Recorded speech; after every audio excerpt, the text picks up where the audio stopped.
Kellwick's Curse, a short story by Paul McCann.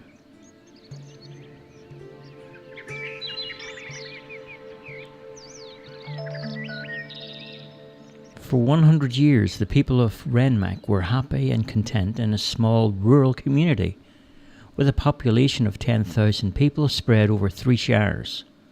Most of the vacant land was owned by Kenneth John Williamson, who was one of the first settlers who came to that area, and he was given large parcels of land as payment for his pioneering and establishing of the area. Mr. Williamson never married and had no children or any other family members, so when he died, all of the land that he owned was left in the hands of 12 solicitors with strict instructions never to allow the land to be sold or controlled by local government, who were under the suspicion that one day they would build a desert of houses on his land and in the process make a fortune on what he owned.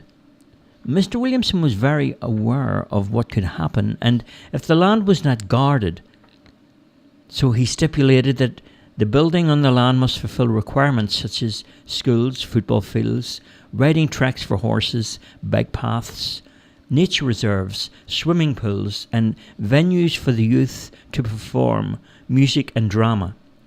For many years, that group of solicitors maintained the property was kept safe, and when they died, another group of solicitors took over the reins. After a few generations, the custodians protected the land against plans from councillors and developers who had put forward a plan to build Kellwick village on Williamson's land. They tried to get around the legal issues by saying there would be a school in the proposed village, which would be of benefit to the youth. However, in the fine details there were plans to build shops, car parks, industries, medium-density houses, all planned to be packed in like sardines in a tin.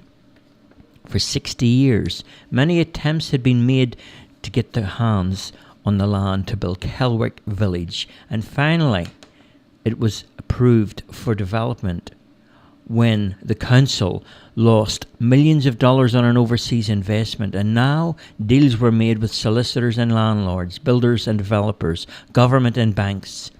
And the solicitors who were in charge of Williamson's property were all bought and paid off. Almost overnight, small parcels of land were opened and put onto the market for sale, and shortly after, the building of Kellwick village began. During the building of the village, many unexplained accidents occurred. Some things like a group of men had dug a deep trench down to lay some pipes and cables, and as they climbed down into the trench, for some unknown reason the ground closed up and crushed them all to death. Another day, some workmen who were unloading a truck were killed when a tree landed on top of them. Many strange happenings were reported. Constant arguments between the foremen and the workers. The equipment and trucks were always breaking down. Chronic illnesses with the builders and labourers. Frequent compensation claims were put in due to the injuries occurred on the job. Then there were the obstacles of nature getting in the way. Trees that couldn't be cut down. Rivers that couldn't be stopped. Then there was the historic discovery of an early Aboriginal burial ground that was unearthed during the excavation, which caused major headaches for everyone involved with the project. With all of these issues, legal fees were escalating and the budget had been blown out of the water and huge debts were piling up. In their efforts to clear the debts, the builders and developers were throwing up the houses very fast and getting them out on the market. Even before some of the houses were sold, there were problems that had presented themselves in the structures of the houses, with cracks appearing in the foundations, doors hanging unevenly, gaps in the window frames, and there were issues of faulty wiring and plumbing leaks. Building inspectors were paid to look the other way. as they applied quick fix methods and patched up problems that were present. Many of the houses in Kellwick were now being sold to unexpecting and unsuspecting home buyers wanting to escape the city for a quiet rural lifestyle. Welcome to Kellwick Village, a place to feel right at home.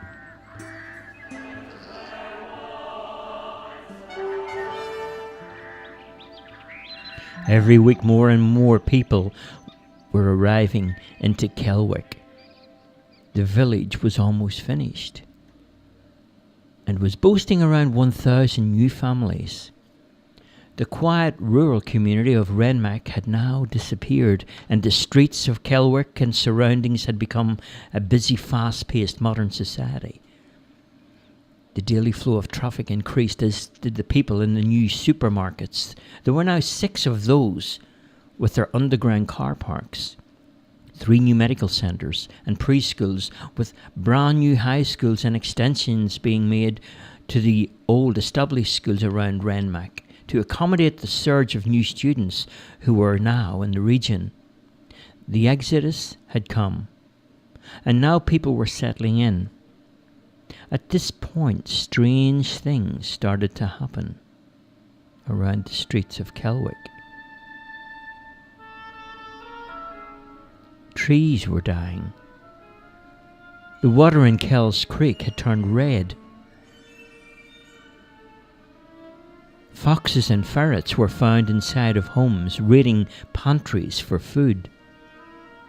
Other wildlife not seen before had arrived, and many of the residents around Kellwick had become victims of wild dog attacks. A large number of people in Kellwick had been bitten by poisonous snakes and spiders. The weather started to change, with frequent thunderstorms, and strange mists would often appear from nowhere, causing accidents and havoc on the road. Security guards were put in place after a number of vacant homes were set on fire, while police reports of violence were growing day by day. Things were looking gruesome in Kellwick, and at this awful moment there came a man from God knows where.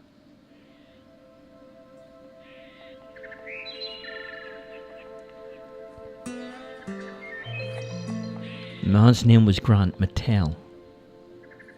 He arrived to Kellwick with a horse and a carriage and moved into an old run-down cottage on the edge of town.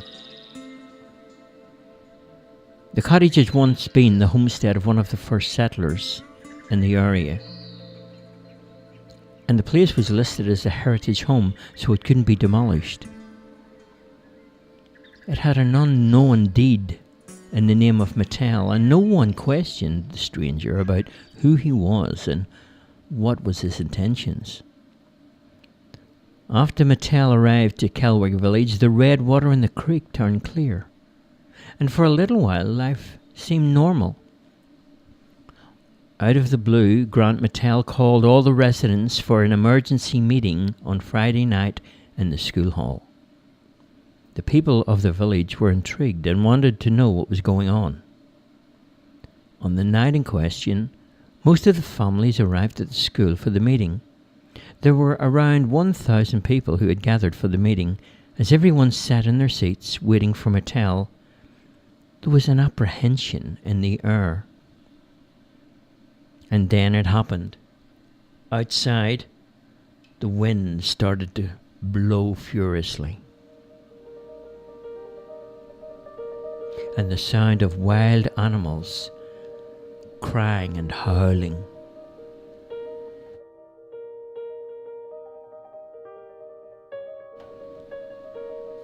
Barking and growling.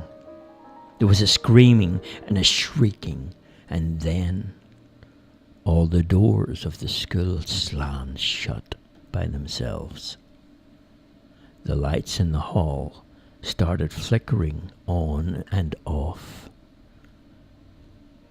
Suddenly on the stage, Mattel made a descent from the roof with a scroll of paper in his hand.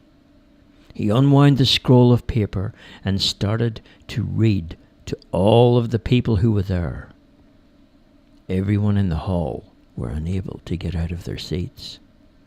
Some strong unseen force was keeping them pinned to their chairs. It was almost like they were stuck and speechless as Mattel read from the scroll. There's a cruel rank and file in the town of Kellwick, and you haven't got a hope to move in. So mount up on your horses and get out of town, or face the consequences of your sin.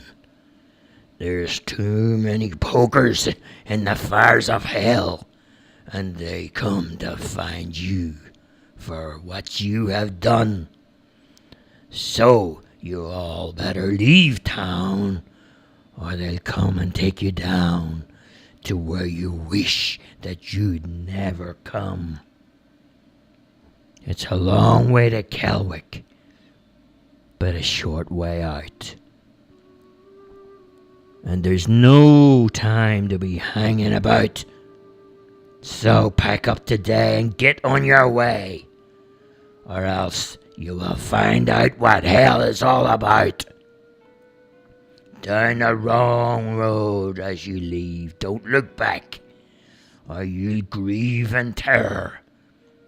That's here as you go, and the place that you go for hell and will not regret. Don't ever forget the curse of Kellwick and who's running the show. For the only thing you will share in your own devil's lair is a place you'll never belong, never return, or else you will burn and end up damned with all of the rest who have wronged. Mattel ascended upwards and was suspended in mid-air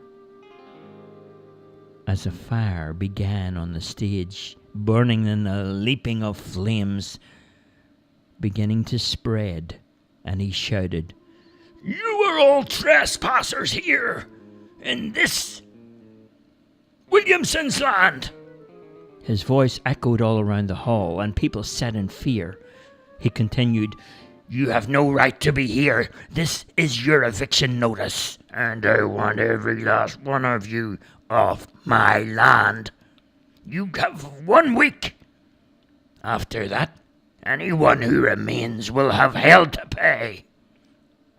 The fire began to spread fast through the hall, but no one could get out of their seat. The people were yelling and screaming, but they were still stuck to their seat.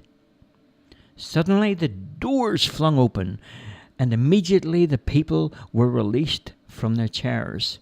And as they rushed out from the hall, they were met by a ghostly train which emerged from underneath the ground.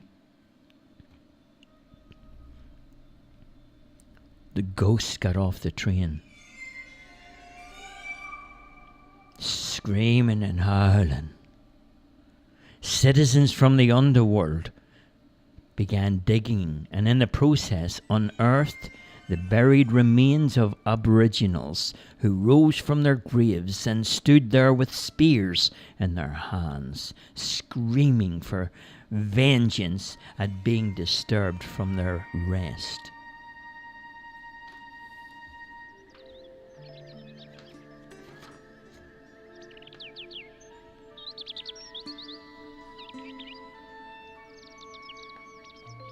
Soon after, Mattel rode around the village with his horse and his carriage, screaming, "Get off my land! Get off my land!" It continued all night until everyone had abandoned the village. No one was left. Overnight, Kellwick had become a ghost town. And on the way out of the town, there was a sign that read, "No welcome here at Kellwick Village. Trespassers will be destroyed." The end.